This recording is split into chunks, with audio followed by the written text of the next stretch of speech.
الله من الشيطان الرجيم بسم الله الرحمن الرحيم. زي ما القاری دوست محمد د یوټیوب چینل نه بیا تاسو ته مخاطب یم. دا هغه میاشت ده چې دې ته محرم الحرام ویلی شي. په دې میاشت کې بعضې خلک هغه روژه ساتي. ولې ساتي؟ د دې فلسفه څه ده؟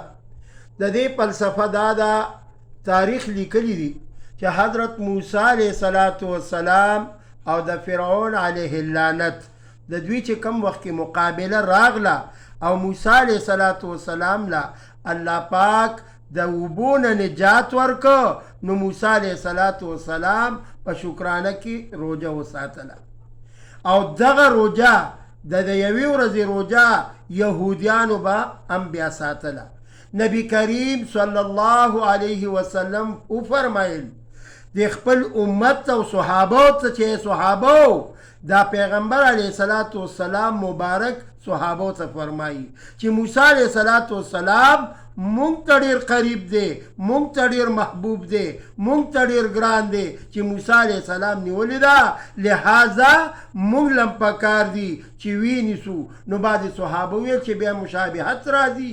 نو نبی کریم صلی الله علیه وسلم وفرمیل ای صحابو، یا لسمه او یا یولسمه دا محرم الحرام دا عاشورې روژه وساتئ، دومره ثواب تاسو ته به میلاویږي. یعنی دوه روژې وساتئ، دومره ثواب لکه د تیر شوي کال ټول ګناهونه به درته الله پاک معاف کړي. نو زه تاسو ته درخواست کوم، تاسو خو بس یم په کور کې یئ، چوټي به م وي په دغه ورځ باندې چې څوک روژه وساتي. زنانو لم پکار دي، نارینو لم پکار دي چې دوه روژې هغې وساتي. نو رب العالمین به د یو کال عمره ثواب د دې عاشورې روژې په عوض کې وله ورکړي. زما نمبر دی 0312 83 83 دا په دې خپلو ګروپونو کې هم شیر کوئ.